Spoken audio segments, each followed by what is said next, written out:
6:47, time for the morning rush. As no one received 50% of the vote in the Albuquerque mayoral race, the top two candidates will now face each other in a runoff election. Election day will take place on December the 9th. That's between former Sheriff Darren White and incumbent Mayor Tim Keller. Early voting is December the 1st through the 6th. Well, it's back to square one for the question mistakenly left off the Albuquerque ballot. During last night's Albuquerque City Council meeting, the city clerk, Ethan Watson, was asked why a $10 million bond for a downtown performing arts center wasn't on the ballot. He said the omission was an accident, but the question will not be on the upcoming runoff ballot, adding it may need to be reintroduced entirely. New changes could soon be coming to the traffic code after approval by the Albuquerque City Council. Under the new code, drivers must stop at crosswalks for anyone waiting to cross. Drivers cannot pass a vehicle stopped at a crosswalk or intersection for a crossing pedestrian. The city says that this is the first update to the traffic code in more than 50 years. Ryan. Mostly sunny, very mild, dry and breezy weather will elevate our fire threat. By the way, westerly upper level winds will strengthen across northern New Mexico. By the way, it's fluctuating temperatures. 25 a little bit more than an hour ago, about 24, 25 in Angel Fire. Now we were back in the 40s and warming up in the high 60s, 70s and 80s, near record high temperatures in southern New Mexico. Albuquerque's Juniper Flats affordable housing complex for seniors will keep its name. The city is looking to convert the old hotel into low-income housing for people over the age of 55.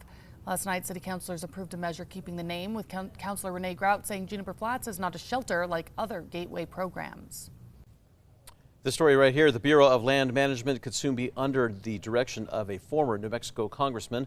President Trump nominated Steve Pierce as the next director for the agency, which oversees federal lands and plays a key role in oil production as well as grazing policy. Pierce owned an oil field services company before serving in Congress. That was from 2003 to 2009, and again from 2011 to 2019, and then recently led the state GOP. Rio Rancho Public Schools will be seeing some major improvements as unofficial results show voters have approved $80 million in GO bonds for the district. RRPS says the money will go toward the construction of a new pre-K along with security upgrades, renovations, and athletic facility improvements at multiple campuses. Those bond funds will be released in phases over the next 4 years. Ryan. Look at the moon setting ABQ. You can see Santa Rosa de Lima, that picture there in the foreground. That moon was previously a full moon. Now it's a waning gibbous moon. A little bit of a haze, by the way, because of some wildfire smoke in the upper levels. But thanks to Tercio Lopez, who sent this in. By the way, we will be seeing some passing clouds today, but no precipitation. Albuquerque police are asking for help in finding a missing runaway. APD says the 12-year-old Daisha Ramirez left her mother's home 3 days ago. Now, her mom found her last night near Lomas and Eubank, but she ran away again. She was last seen wearing a black shirt that says Miss, and she may be with a 14-year-old boy. If you see her, you're asked to call 505-242-COPS. An officer-involved shooting has left a suspect dead in southwest Colorado. Tuesday afternoon, a Durango police officer and a La Plata County Sheriff's deputy responded to a domestic disturbance on Highway 550. When they arrived, officers say a woman ran toward them for help, but a man holding an axe and a baseball bat followed. The deputy then shot and killed the man, who has not yet been named. Gallup is now home to the state's first Route 66 Centennial Monument. That is now part of a nationwide project of the U.S. Route 66 Centennial Commission. Well, the one in Gallup is at the Cultural Center and is now the 15th in the country. More monuments will be coming to New Mexico and other states. Next year marks the 100th anniversary for the historic road. Ryan. And taking a look at traffic right now, it is starting to pick up a little bit as we do notice that we have some yellows and oranges beginning to show up around the Big I. Taking a look at tracker heading north on I-25 near Lomas, we do see some cars and trucks moving, and they're beginning to slow down a little bit. But again, no major incidents on the roadways, and we'll have more updates later on.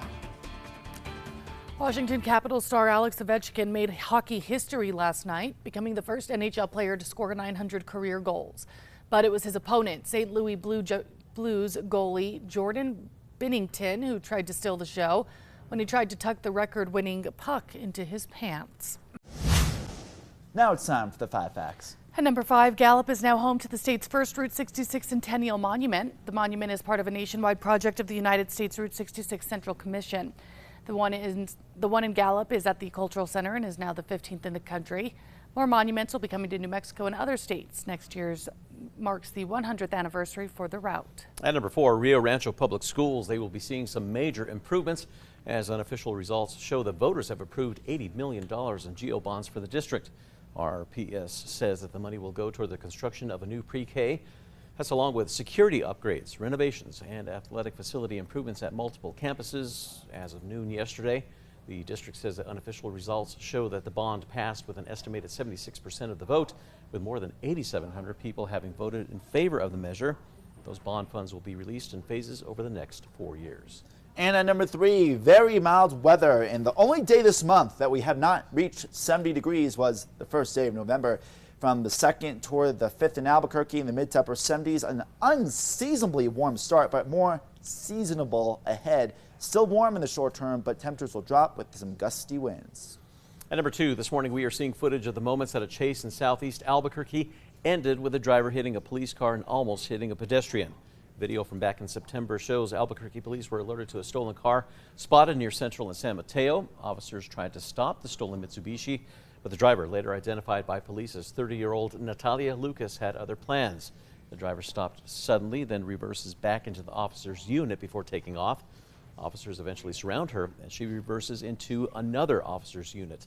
Finally stuck, the officers were able to rip her from the car. Lucas's trial date has not yet been set. And at number 1, since no one received 50% of the vote in the Albuquerque mayoral race, the 2 top candidates will now face off in a runoff election.